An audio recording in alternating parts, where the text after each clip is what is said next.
Hey, you know what though? Going back to your catalog of records. Now we were dialoguing about this heavy because this was a proud moment of hip hop. We're gonna jump ahead for a little bit. When we started looking at Snoop Dogg and DMX's Instagram battle, like versus battle, and you had to remind a lot of the people. Yeah, it was beautiful, man. You had to. Did you get a lot of memories, like nostalgia of all those records that Snoop played because you was promoting them? Well, not only was that one of the greatest, latest moments in hip hop. It was the whole cake and caboodle. Battle Cat is basically Coach Battle Cat. You know what I'm saying? I'm shooting Battle Cat, Texas.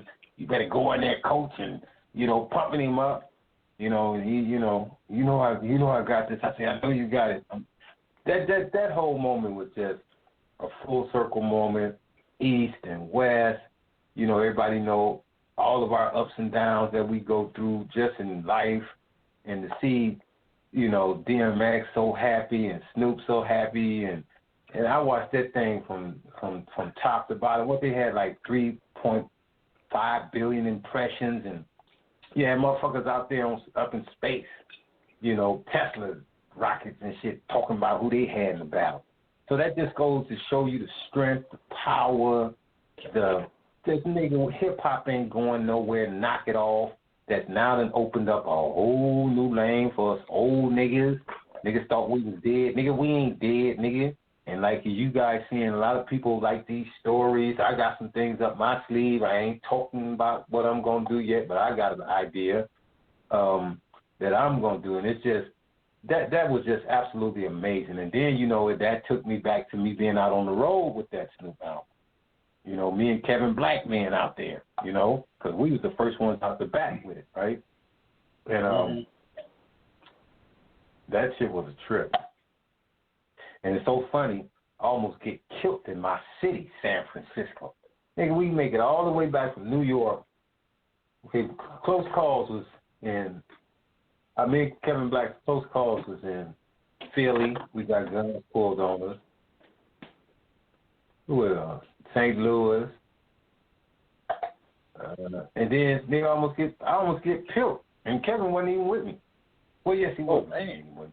No. I almost get killed in my own city. Kevin was with me. Of course, he's with me. In the place they call Two Rock. Two Rock. That's over by where the Giants and the 49ers used to play in Candlestick Park, the 3rd Street area, right? That's like the last of the black areas out there. That's across town. They that's across town.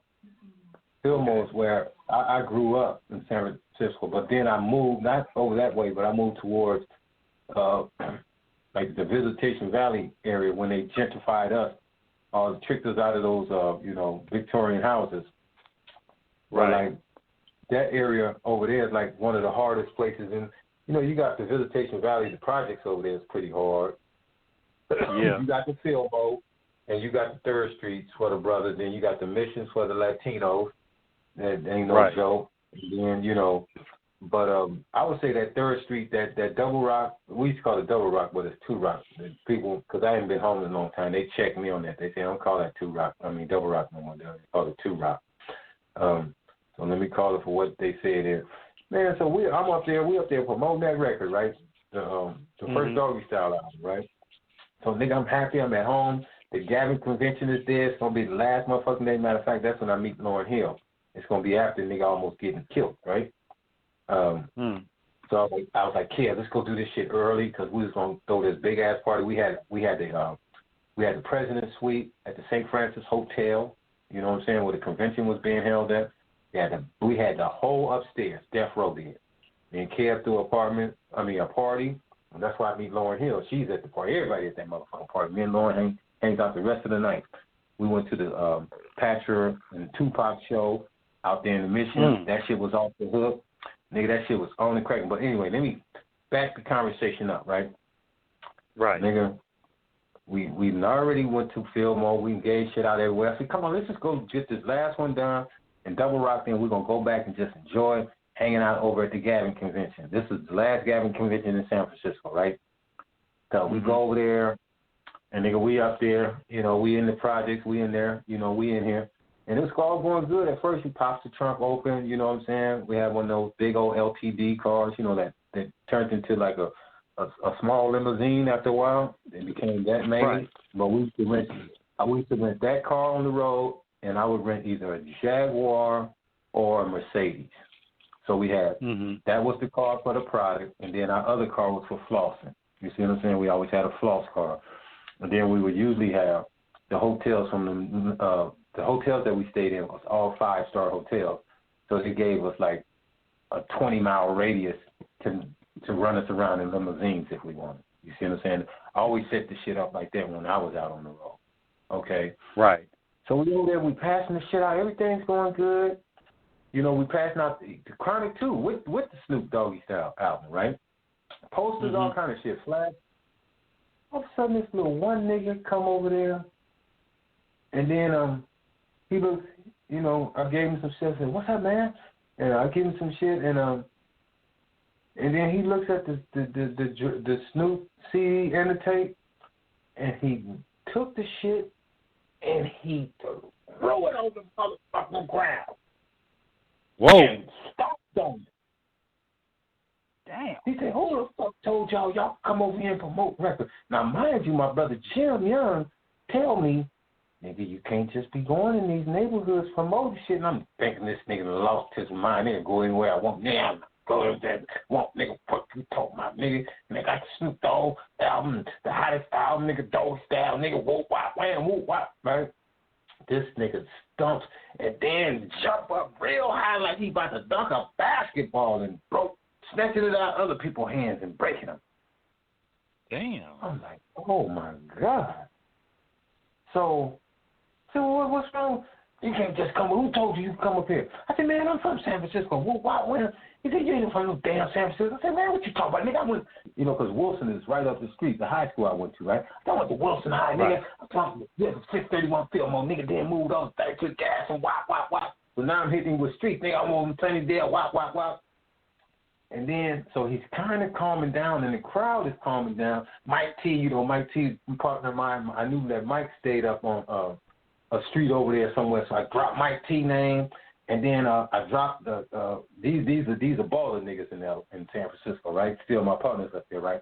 So I dropped the Mitchells, Cam Mitchell, whoop, the Corky, blah, and then this nigga talking shit. Then I said, nigga, hey, Black, give me the phone. Let me call Shelly. Let me call Tatum something. And then dude, he just like paused.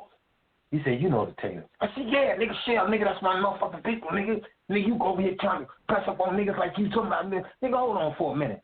He said, you know Shelly? I said, yeah, I know Shelly. Went to school with a nigga. We graduated with Wilson 1979. Nigga, I'm trying to talk this cat off this tour truck. Because nigga, as this nigga jumped up, I see the nigga had a burner on him, right? Our burner's in the glove box and underneath the seat. So we butt asshole naked out the car. You see what I'm saying? So, right. So I'm thinking fast, and now I'm calming down. So guess what I'm doing? Nigga, I'm putting the trunk down. You know how you can put the trunk down, and I'm waving with Black, like, get your ass to the car. Get your ass in the car. Yeah, nigga, you get on the phone with Shell. Hold on, man, because let me see that other number Shell had. Nigga, I ain't calling nobody. Right? Shelly Tatum, you know, I'm constantly, nigga, Tatum's niggas, they ain't going to be playing with this shit. Nigga, call the snake Kim Mitchell, because these niggas are certified, you know, them niggas up there, right?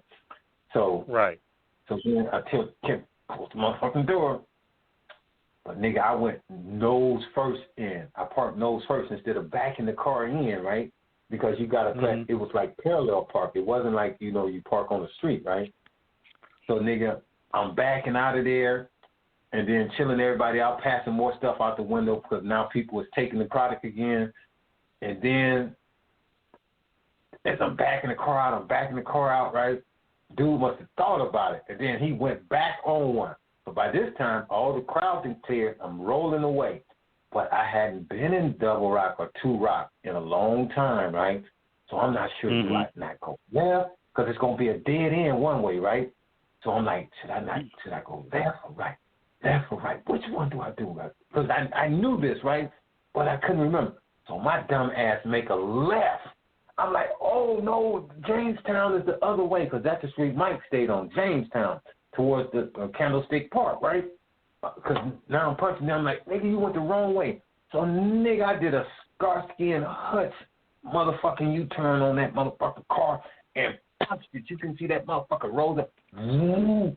Nigga, as soon as I punched it, them niggas is now running down towards us because they know we done went the wrong way. And they was, nigga, them niggas got that dumping like a motherfucker at us, nigga.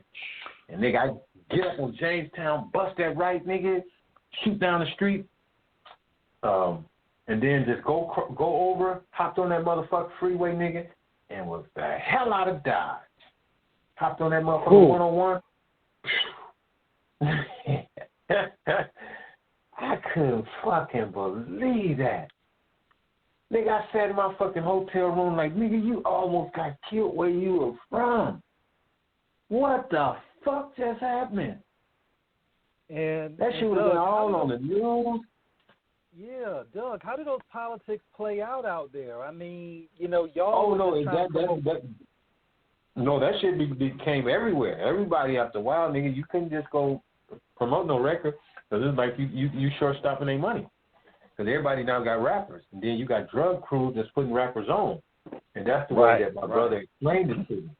You got niggas that's spending their money. They ain't gonna let you come in there. It's like you gonna try to sit in front of a drug dealer's house and shortstop his money, nigga. See what happens, nigga. And get your head. Makes sense.